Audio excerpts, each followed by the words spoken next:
C'est l'heure du journal. Le dialogue politique lancé mardi dernier entre le pouvoir et une partie de l'opposition et qui devrait se poursuivre ce vendredi préoccupe les populations dans le sud du pays. La pertinence d'une telle initiative reste cependant partagée. Vous aurez les détails dans cette édition avec Rokhaya Bey. Et puis, Ziguinchor, capitale du volleyball, dans un mois, les préparatifs vont bon train, même si l'inquiétude demeure la question des infrastructures. L'actualité internationale présentée en bref et en images et la revue des quotidiens parue ce jeudi mettront fin à cette édition de développement. Bienvenue, je le disais tantôt dans les titres, le dialogue entre l'opposition et le pouvoir est diversement apprécié à Ziguinchor. Si certains pensent que c'est dans l'intérêt du pays, d'autres cependant affirment que Macky Sall n'a plus le choix. C'est pour cela qu'il fait appel à l'opposition. Rokhaya Bey. Lorsque le président de la République lance un dialogue à l'encontre de l'opposition, moi je trouve que c'est légitime parce qu'il faut mettre les dirigeants de l'État en parfaite harmonie afin de pouvoir gérer l'État. Parce que le pouvoir, ce n'est pas seulement le pouvoir qui doit gérer l'État, mais l'opposition aussi doit mettre sa contribution.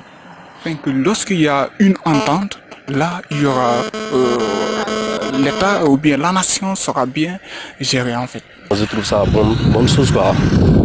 Parce que dans n'importe quel pays, il faut qu'il y ait un dialogue.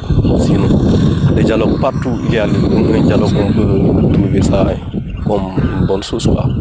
Parce que si vous dialoguez, vous discutez ensemble et vous trouvez une solution pour l'avantage du pays. Bon, par exemple, c'est comme si quelqu'un qui n'a pas trouvé un bon chemin pour y aller, tout s'en sortir aussi, il se demande à la population de lui-même aider, de donner quelque chose d'exemplaire, comment il peut arriver à se résoudre ce problème. Si eux, ils trouvent légitime, ils trouvent un peu injuste que Khalifa Sall, sa condamnation n'est pas légitime.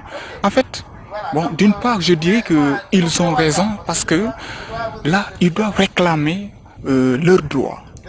Mais si la condamnation de Khalifa Sall est légitime, là, je dis que c'est pas normal qu'il refuse parce qu'il a mérité sa condamnation.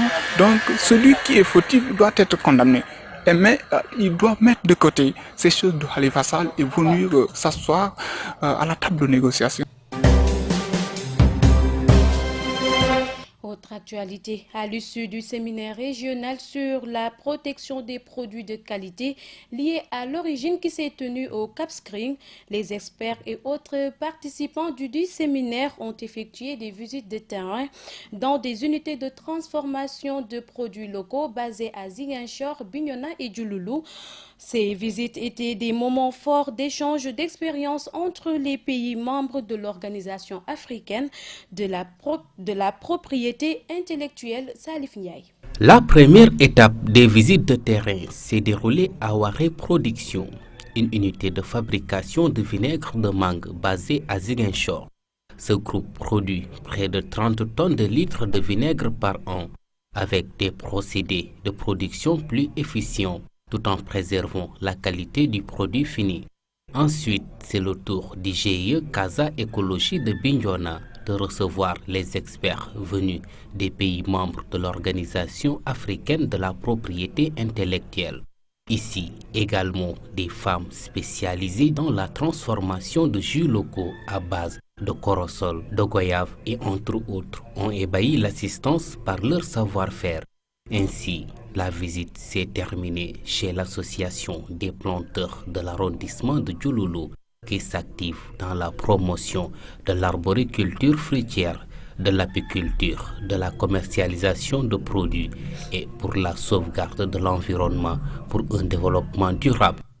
Nous y restons à l'Assemblée, conseiller technique chargé des affaires juridiques et des questions émergentes de l'Agence sénégalaise pour la propriété intellectuelle, industrielle et l'innovation technologique indique que le Sénégal est sur la bonne voie et que le miel de la Casamance pourrait être éligible en indication géographique. Nous l'écoutons au micro de Mohamedou Salif Ndiaye. Je rappelle que, pour rectifier un peu, le Sénégal n'est pas à la traîne. Dans la mesure où c'est la seule, en tout cas c'est l'une des structures nationales de liaison avec l'OAPI, sinon la seule, comme je l'ai dit hier, là je donne ma langue au chat, sinon la seule à avoir financé des activités liées à la promotion des indications géographiques. Et moi qui suis le coordonnateur de ce programme au Sénégal, je crois que je suis une voix autorisée pour le dire, parce que j'en suis à mon 8e déplacement, si je ne m'abuse, en terre casamançaise, effectivement pour faire la promotion des indications géographiques. Le ministre chargé de la mise en œuvre du programme Sénégal émergent, le PSE, est depuis ce mercredi en visite de travail à Ziguinchor. Pour sa première sortie réservée à la Casamance, Cheikh Kanté a eu la bénédiction des femmes du bois sacré. Autre actualité, plus de 200 enfants souffrent de la non-déclaration à l'état civil dans le Niassia.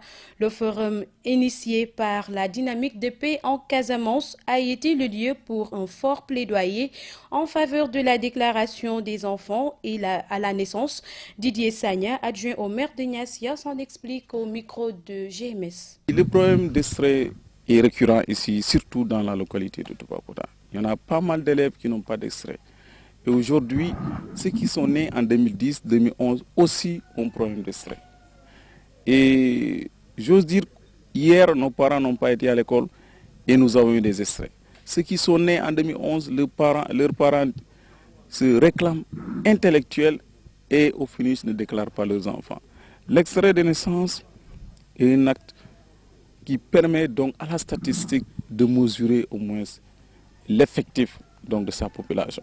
Si aujourd'hui les enfants ne sont pas déclarés, au niveau de la statistique, on va dire nous sommes tant, alors qu'en réalité nous sommes plus. Et l'extrait, pour moi, est le premier diplôme de l'enfant. Avant le CFE, donc c'est l'extrait d'abord. C'est l'extrait qui permet à l'enfant de faire des examens, de chercher du travail et de prétendre poursuivre ses études à l'extérieur. Parce que je constate que les parents négligent le phénomène de l'état civil. Parce que déjà, il y a un lot qui est au niveau de la mairie, un lot de 200 dossiers qui attendent maintenant d'être évacués au niveau donc, du tribunal d'instance. Donc avec le nouveau président, donc, en partenariat avec l'IF, qui veut l'aider à éradiquer tout ce fléau, donc à demander à l'IF d'instruire au directeur de recenser tous ces élèves n'ayant pas de pièces d'état civil. Et c'est sur cette dynamique que les directeurs sont en train de travailler. Et je pense que d'ici 5 ans, on parviendra donc à éradiquer tout ça.